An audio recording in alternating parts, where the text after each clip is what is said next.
பல வருஷமாக பல நோய்களுக்கு காலம்புறா மருந்து மாத்திரை சாப்பிட்டுக்கிறீங்களா? அப்படிப்பட்ட சூழ்நிலையில் இருக்கீங்களா? எடுத்துக்காட்டு சொல்லப்போனாக்கா BP, sugar, thyroid, kidney failure, அதனால் டயாலிசிஸ் பண்ணுறோம் அப்படின்னு சொல்கிறீங்களா?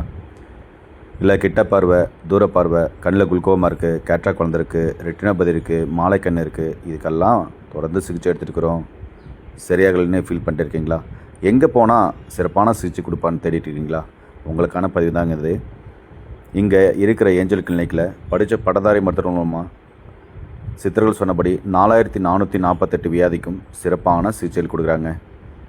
இங்கே BP, sugar, asthma, wheezing, thyroid பிரச்சனை, அதுக்கப்புறம் சோரியாசிஸ், நாள்பட்ட சோரியாசிஸ், பித்தப்பையில் கல், அதுக்கப்புறம் liver, fatty liver grade 1, grade 2, உடல் எடை குறைக்கணும் அப்படின்றவங்களுக்கும் மற்றும் அனைத்து வகையான நோய்களுக்கும் சிறப்பான சிகிச்சை கொடுக்குறாங்க.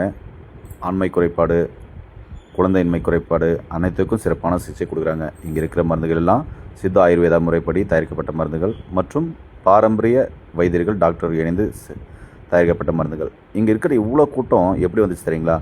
ஒருத்தர் போய் இங்கே வந்து சிகிச்சை எடுத்து அதுக்கப்புறம் அவங்களுக்கு ரொம்ப நல்லா இருக்குது, முன்னை விட இப்போ நல்லா இருக்கேன், படிப்படியாக எல்லா மருந்துகளையும் விட்டு இப்போ நார்மல் லைஃப் இருக்கேன் அப்படின்ட்டு ரெஃபர் பண்ணி வர கூட்டம் தாங்க இவ்வளோ கூட்டம்.